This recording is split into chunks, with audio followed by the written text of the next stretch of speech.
बिस्मिल्लाहिर्रहमानिर्रहीम। अस्सलाम वालेकुम वरहमतुल्लाह। लगारी इत्तेहाद वेलफेयर एसोसिएशन पाकिस्तान के यूट्यूब चैनल की तरफ से सतार लगारी आपकी खिदमत में हाजिर है।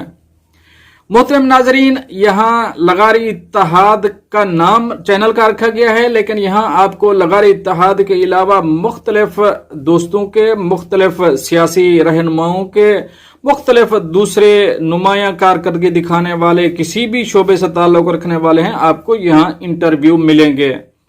यहाँ आपको लगारी इत्तेहाद के अलावा दूसरे अहबाब की खबरें, दूसरी बरादरी की खबरें भी जरूर मिलेंगी। लेकिन एक रिक्वेस्ट करूंगा, अगर अभी मेरे चैनल में आप नए हैं तो प्लीज पहले सब्सक्राइब कर दीजिए, बाकी हम आगे चल के आपको डिटेल बताते हैं जो हमारा आज की ट्रांसमिशन है। नाजरीन, ये हमारी आज की इस चैनल में पहली ट्रांसमिशन है जो हम अभी करने जा रहे हैं। नाजरीन, लगारी वैसे तो पाकिस्तान के, पूरे पाकिस्तान के मुख्तलिफ इजला में आबाद हैं। लगारी इत्तेहाद का जहां से आगाज हुआ वो सिंध से हुआ है। लगारी इत्तेहाद सिंध से होता हुआ अब पंजाब में दाखिल हो चुका है। अल्हम्दुलिल्लाह 1 साल से ज्यादा अरसा हो गया है। जो पंजाब में सबसे पहले लेके आने वाले शख्स हैं, आज हम आपको उसी शख्स से मिलवाने जा रहे हैं। आज हम पूछेंगे अपने मुअज़्ज़ज़ मेहमान से कि इसके जहन में ये कैसे आया कि लगारी इत्तेहाद को पंजाब में ले आया जाए, यहाँ पर लगारी बरादरी को एक प्लेटफॉर्म पर इकट्ठा किया जाए जहाँ लगारी बरादरी हर भाई के दुख सुख में शरीक हों, जो कि पहले एक दूसरे को जानते भी नहीं थे। और इसके अलावा और भी बहुत कुछ सवालात हैं जो आज के हम इस मेहमान से, अपने मुअज़्ज़ज़ मेहमान से पूछेंगे। और ये मेहमान कोई आम शख्स नहीं है, हमारे हर दिल अजीज शख्सियत है। मेरी मुराद है लगारी इत्तेहाद वेलफेयर एसोसिएशन पंजाब के सूबाई सदर मोहतरम जनाब हाजी बशीर खान लगारी साहब। आज हम हाजी बशीर खान लगारी साहब से आपका तारुफ भी कराएंगे, उनसे पूछेंगे, पूरी डिटेल पूछेंगे, कुछ इस वीडियो में पूछेंगे। ये पार्ट 1 है और पार्ट 2 आएगा और पार्ट 3 आएगा। हमारे बहुत से सवालात हैं जो हमने हाजी बशीर साहब से पूछने हैं, तो हम हाजी बशीर साहब को लगारी इत्तेहाद वेलफेयर एसोसिएशन के यूट्यूब चैनल में खुश आमदीद कहते हैं। हाजी साहब, सबसे पहला सवाल और अहम सवाल, आप अपना तारुफ करा दीजिए और अपने इलाके का तारुफ करा दीजिए, फिर आगे चलते हैं, मजीद सवालात आपसे पूछते हैं। ये हमारे नॉलेज में इजाफा होगा और दोस्तों, हमारे देखने वाले दोस्तों के नॉलेज में भी इजाफा होगा। जी इंशाअल्लाह मैं आपसे भरपूर कोशिश करूंगा आपके तमाम सवालों के जवाब दे सकूं। जहां तक आपने फरमाया है कि मैं अपना तारुफ करवा दूं, मेरा नाम हाजी बशीर अहमद लगारी है और मेरा इलाका मौजा बेला तहसील व ज़िला डेरा गाजी खान से मैं बिलोंग करता हूं, लेकिन इस वक्त मैं शहर डीजी खान में रहता हूं। भाई साहब, हमारा सेकंड क्वेश्चन है कि लगारी इत्तेहाद से वाबस्तगी कैसे हुई और पंजाब में इसे मुतारिफ कराने का ख्याल कैसे आया?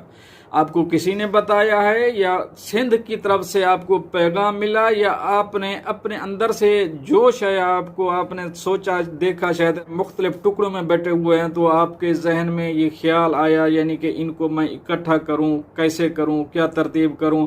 ये पूरी डिटेल हमें बताइए। जी बहुत शुक्रिया। मेरा दिल में ख्याल भी आया और मेरी वाबस्तगी लगारी इत्तेहाद से बहुत पहले की है। मैं सबसे पहले पोस्टें लिखता था अपने लगारी कौम के नाम, अपने लगारी हीरो के बारे में, अपने जहाँ कहीं भी कोई काबिल ज़िक्र काम होता था मेरे लगारी भाइयों की तरफ से, मेरे फ़ख्र की तरफ से, मेरे कौम के जो चीफ फैमिली हैं, जो मुअज़्ज़िज़ीन हैं, कि उनकी तरफ से कोई भी अच्छा काम होता था मैं उनको अप्रिशिएट करता था और मेरे दिल में उनके लिए बहुत एहतराम होती है और होती थी और होती रहेगी। जी सर। ये कुदरती तौर पर होता है कि इंसान को अपनी कौम से बहुत ज़्यादा मोहब्बत होती है, तो मैं लगारी कौम से तो बहुत पहले से ही मोहब्बत करता था, मोहब्बत करता हूँ और मोहब्बत करता रहूँगा इंशाअल्लाह। तकरीबन तमाम जितने भी हमारे भाई हैं या किसी भी कौम से ताल्लुक़ रखते हैं, तो अपनी कौम से मोहब्बत होना ये एक फ़ितरी है। बाकी जहाँ तक आपका ताल्लुक़ है, आपके सवाल का ताल्लुक़ है कि आपको किसी ने कहा या ख़्याल कैसे आया, तो ख़्याल मुझे ऐसे आया कि हमारे बहुत दूर दराज इलाके, हमारे बहुत सारे ट्राइबल एरिया के लोग तहसील तौसा शरीफ में, तहसील कोय सुलेमान में ऐसे ऐसे इलाके भी हैं वहाँ पर जहाँ जानवर और इंसान इकट्ठे पानी पीते हैं। वहाँ पर कोई फैसिलिटीज़ नहीं है, बुनियादी सहूलियात से लोग महरूम हैं। तो हमारा जो लगारी इत्तेहाद वेलफेयर एसोसिएशन का जो मकसद है वो हमने इंशाअल्लाह वेलफेयर के काम करने हैं अपने भाइयों के लिए। सबसे पहले पूरी इंसानियत के लिए हमने करने हैं, लेकिन सबसे पहले हमने अपने भाइयों से, अपने लगारी कौम को, अपनी लगारी कम्युनिटी को अहमियत देनी है। उनके जो बुनियादी हकूक़ हैं उन्हें आगाह करना है, शऊर देना है और उन्हें अपना हक़ मांगना सिखाना है और उनकी भरपूर मदद करनी है। हकूमती इदारों से और इंतज़ामिया से इंशाअल्लाह मिलकर हम उनकी भरपूर मदद करेंगे, उनके बुनियादी हकूक़ दिलवाने में अहम किरदार अदा करेंगे। इसके साथ साथ हम इंसानियत की फ़लाह के लिए काम करना चाहते हैं, गरीब, मज़लूम, पिसे हुए तबके की नुमाइंदगी करेंगे इंशाअल्लाह। तो इत्तेहाद का तो नाम ही अच्छा है। इत्तेहाद व इत्तेफाक में बरकत है और इत्तेहाद जहाँ भी इत्तेहाद किसी भी कौम, किसी भी मुआशरे में बहुत अहम बुनियादी रोल अदा करता है। इत्तेहाद से अमन व अमान होता है, मुआशरे की जो फ़िज़ा है वो पुरअमन रहती है और बड़े से बड़े चैलेंजेस का मुकाबला किया जा सकता है इत्तेहाद से। आने वाली खुदा ना करे कोई मुसीबत हो, कोई आफत हो, कोई ज़ल्ज़ला हो, किसी भी यानी मसले मसाइल के हल के लिए जो आपस में मुत्तहिद होना बहुत ज़रूरी है। हाजी साहब, इसके साथ ही हमें लगारी इत्तेहाद वेलफेयर एसोसिएशन के मरकजी कायदीन का भी मुख्तसर तारफ़ करा दीजिए और उनकी कोशिशें और उनकी कामयाबी शुरू से लेके अब तक जो कामयाबियां हुई हैं, जो सक्सेस हुए हैं, वो भी हमें और दोस्तों को उससे आगाह करिए। जी बिल्कुल। हमारे मरकजी कायदीन में लगारी इत्तेहाद वेलफेयर एसोसिएशन पाकिस्तान के मरकजी चेयरमैन मोहतरम जनाब मीर इमदाद हुसैन खान लगारी साहब हैं, जिनका ताल्लुक़ लाड़काना से है, और मरकजी सदर मोहतरम जनाब डॉक्टर बरकत अली खान लगारी साहब हैं, जिनका ताल्लुक़ हैदराबाद से है। मरकजी जनरल सेक्रेटरी मोहतरम जनाब पुन्नू खान लगारी साहब हैं, जिनका ताल्लुक़ मीरपुर ख़ास से है। इसके अलावा नायब सदर हैं जनाब मंठार अली खान लगारी साहब, जिनका ताल्लुक़ भी मीरपुर ख़ास से है। इसके अलावा हमारे जो सीनियर नायब सदर हैं, मरकज़ी सीनियर नायब सदर मोहतरम जनाब बशीर अहमद खान लगारी साहब, जिनका ताल्लुक़ सिब्बी बलूचिस्तान से है। इंशाअल्लाह बाकी काम भी जारी है, मरकज़ में ओहदे तकसीम किए जा रहे हैं। इंशाअल्लाह वो भी अनकरीब मरकज़ी जो बॉडी है वो भी मुकम्मल हो जाएगी। मरकज़ी सुप्रीम कौंसल के मेंबरान हैं हमारे जनाब मोहतरम जनाब अब्दुल हकीम खान लगारी साहब और जनाब नियाज़ हुसैन खान लगारी साहब। बाकी जहाँ तक आपका सवाल का ताल्लुक़ है कि अब तक कितनी कामयाबियाँ मिली हैं मरकज़ की तरफ से और कितना काम हुआ है और कितनी कोशिश है, तो अल्हम्दुलिल्लाह अल्लाह ताला के फजल व करम से मरकज़ ने जो बहुत सारे काम किए हैं और बहुत सारे काम कर रहे हैं। अब तक बहुत बड़ी कामयाबियाँ मिली हैं। गरीबों की फ़लाह के लिए बहुत काम किया गया है। मोहताज, गरीब, नादार और दुखी इंसानियत के लिए अब तक बहुत काम किया गया है।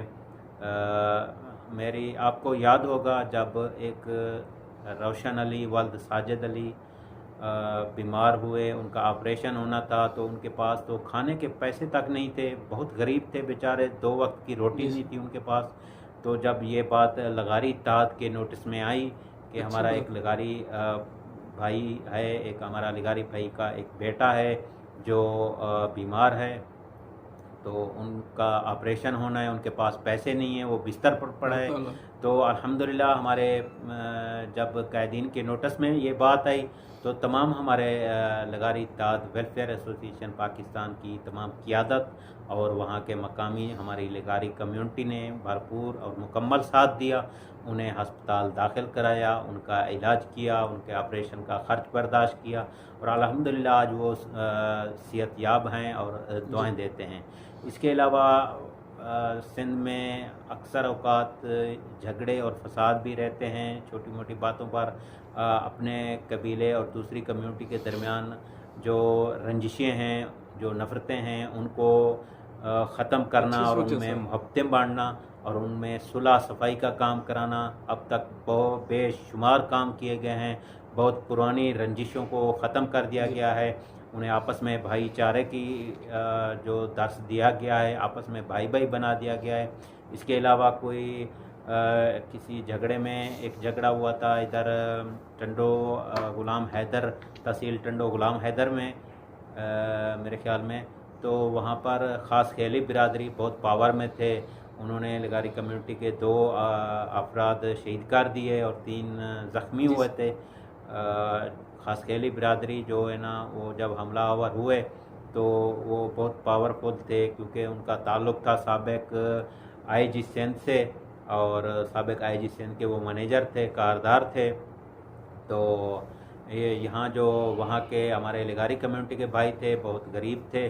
तो जब ये बात लगारी इत्तेहाद वेलफेयर एसोसिएशन पाकिस्तान के नोटिस में आई तो हमारी पूरी क़ियादत, मरकज़ी क़ियादत और वहाँ की लगारी कम्युनिटी अपने भाई का साथ देने के लिए उस गांव में पहुँचे और वहाँ की इंतज़ामिया से बात की और तकरीबन 8 घंटे के अंदर अंदर वहाँ पर जो मुल्ज़िमान थे, जो हमलावर थे, उनको गिरफ़्तार करवाया। हमारी मकामी क़ियादत दिन रात वहाँ बैठ गए और जब तक वो मुल्ज़िम गिरफ़्तार नहीं हुए तब तक वो घरों को वापस नहीं आए और अल्हम्दुलिल्लाह 8-9 महीने हो गए हैं, अभी तक वो 8 के 8 मुल्ज़िम नामज़द मुल्ज़िम उन पर पर्चा हुआ है और वो गिरफ़्तार हैं, पुलिस की कस्टडी में हैं और मिन्नतें तरले कर रहे हैं कि हमारे साथ सुलह करो।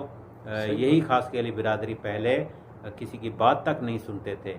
तो अल्हम्दुलिल्लाह लगारी इत्तेहाद बड़ी कामयाबियाँ हासिल कर रहा है। बहुत सारे ऐसे काम हैं जो लगारी इत्तेहाद ने किए हैं अपने भाइयों के लिए और फ़ी सबीलिल्लाह किए हैं, फलाह इंसानियत के लिए। इंशाअल्लाह आइंदा भी लगारी इत्तेहाद वेलफेयर एसोसिएशन ऐसे काम करता रहेगा और इस कोशिश में हम सब लगे हुए हैं। इंशाअल्लाह अल्लाह पाक कामयाबी देगा।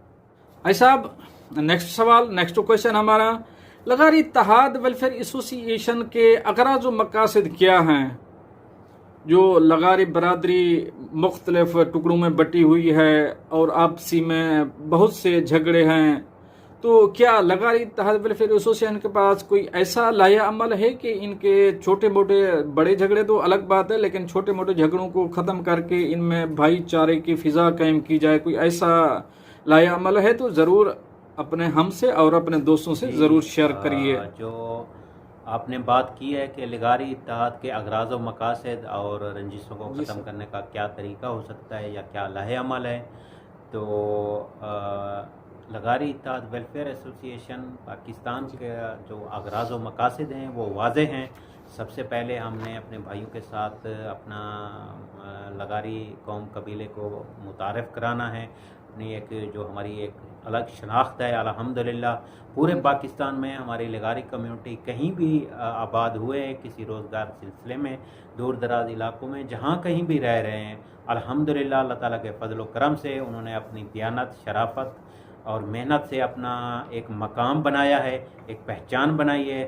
तो हमारा अगराज़ व मकासद लगारी इत्तेहाद के यही हैं कि हमारे दूर दराज इलाकों में, पूरे पाकिस्तान में, किसी भी कोने में, किसी भी इलाके में कोई भी हमारा लगारी भाई रहता है तो इस प्लेटफार्म पर जमा हो और अपने भाइयों के दुख सुख में शरीक हो और जहाँ गरीब, मज़लूम और पिसे हुए तबके की आवाज़ बने, जहाँ जुल्म हो वहाँ वो जुल्म के ख़िलाफ़ हों और मज़लूम का साथ दें, अपने भाइयों की खिदमत करें, अपने भाइयों का मुकम्मल साथ दें हर हवाले से, चाहे किसी भी किस्म का साथ हो, कोर्ट कचहरी हो और या कोई वसाइल की कमी हो या कोई बुनियादी हकूक़ से महरूम हैं तो उन्हें बुनियादी हकूक़ दिलवाए जाएं।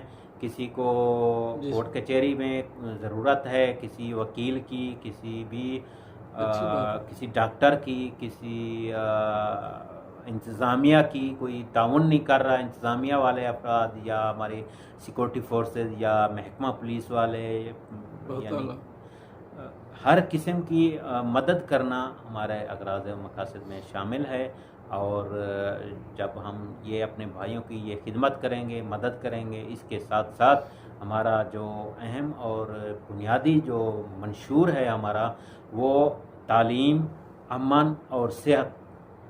तो जब हम तालीम और सेहत और अमन पर काम करेंगे तो इंशाअल्लाह हमारे लगारी कम्युनिटी तरक्की और खुशहाली की मनाजिल तय करेंगी और एक अलग जो उनका मकाम है, जो रुतबा है, जो पूरे पाकिस्तान में उनकी अपनी एक शान है। तो इंशाअल्लाह हमारी इस आन बान शान में मज़ीद इजाफ़ा होगा। हम तालीम के हवाले से अपने बच्चों को, अपने नौजवानों को वज़ाइफ दिलाएंगे जो हकदार हैं, जो गरीब हैं, और जो सेहत के हवाले से भी हम दूर दराज इलाकों में जहाँ पर सहूलियात नहीं हैं वहाँ छोटी मोटी डिस्पेंसरियों का क़याम करेंगे इंशाअल्लाह। और हम अपने जो हमारे डॉक्टर होंगे मुतल्लिका हमारे लगारी कम्युनिटी से ताल्लुक़ रखने वाले, उनसे हम मदद मांगेंगे और अपने भाइयों का इलाज करेंगे। इसके बाद जो अमन आता है हमारा तीसरा पॉइंट, तो अमन पर इंशाअल्लाह हम जो आपस की जो छोटी मोटी रंजिशें हैं, जो कदूरतें हैं, जो नफ़रतें हैं, उनको ख़त्म करने के लिए हम उनमें भाईचारगी की फ़ज़ा पैदा करने के लिए अख़ुवत और मोहब्बत का पैगाम घर घर तक पहुँचाएँगे और मुख्तलिफ़ यानी अज़ला में तहसील और यूसी गांव बस्ती की हद तक हम अमन कमेटियां कायम करेंगे इंशाअल्लाह। और वो हमारी जो अमन कमेटियां होंगी वो आपसी जो छोटे मोटे मसाइल होते हैं, जो रंजिशें होती हैं, उनको दूर करने में अहम किरदार अदा करेंगे इंशाअल्लाह। जी नाज़रीन, ये पार्ट फर्स्ट है और इसके बाद सेकंड आएगा। सेकंड देखना भी मत भूलिए क्योंकि वीडियो लॉन्गर हो गई थी, इसलिए हमने यहाँ पर रोकने का, हाजी साहब को रोकने का इत्तफाक किया है। और नेक्स्ट पार्ट में ये पार्ट फर्स्ट है और सेकंड पार्ट देखना भी मत भूलिए। नाजरीन, हाजी साहब ने दिलचस्प जवाब दिए, हमने दिलचस्प सवाल किए और हमने कोशिश की हराने की हाजी साहब को, कहीं रुक जाएं, लेकिन हाजी साहब हमसे नहीं रुक सके। तो इंशाल्लाह नेक्स्ट जो पार्ट है वो भी देखना मत भूलिएगा। मिलते हैं नेक्स्ट अपडेट के साथ नेक्स्ट वीडियो में। तब तक के लिए अपने मेज़बान सतार लगारी को दीजिए इजाज़त। अल्लाह हाफ़िज़ नासिर।